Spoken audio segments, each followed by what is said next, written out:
السلام علیکم ورحمۃ اللہ وبرکاتہ۔ اردو زبان کی دوسری کتاب میں ہمارا سبق ہے سبق نمبر 2، نور کا تڑکا۔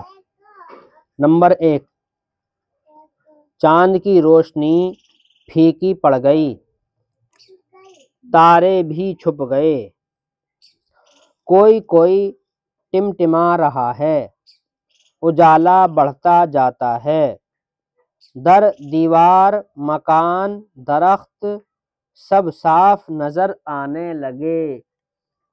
نمبر 2، ٹھنڈی ہوا سن سن چل رہی ہے، پنکھے سے جھل رہی ہے، باغوں اور کھیتوں میں بہار ہے، گھاس اور پتوں پر کیا موتی سے بکھرے پڑے ہیں، یہ شبنم کے قطرے ہیں۔ پھلواریاں مہک رہی ہیں، کچھ پھول کھل گئے، کچھ کلیاں چٹک رہی ہیں، بیل بوٹے سب تر و تازہ نظر آتے ہیں۔ نمبر 3، چڑیوں کی چہکار سے ہوا گونج رہی ہے، آشیانوں سے نکل کر درختوں پر ہجوم کیا ہے، اپنی اپنی بولیاں بول رہے ہیں، کان پڑی آواز سنائی نہیں دیتی۔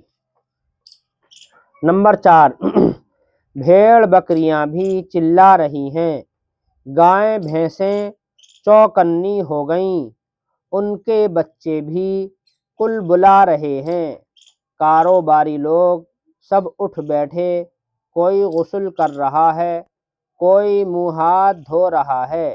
نمبر 5، مکتب کے لڑکے بھی ہوشیار ہو گئے، کچھ ناشتہ کر کے بستہ بغل میں دبائیں گے، ٹھیک وقت پر حاضر ہو جائیں گے، جو دیر لگائیں گے سزا پائیں گے۔ رات گزری نور کا تڑکا ہوا، ہوشیار اسکول کا لڑکا ہوا۔ یاد کرو ہجے اور معنی۔ ہجوم بھیڑ، تر و تازہ ہرا بھرا، غسل نہانا، بستہ کتابوں کا تھیلا، شبنم اوس آشیانہ گھونسلہ، ناشتہ صبح کا کھانا، حاضر موجود۔ والسلام علیکم۔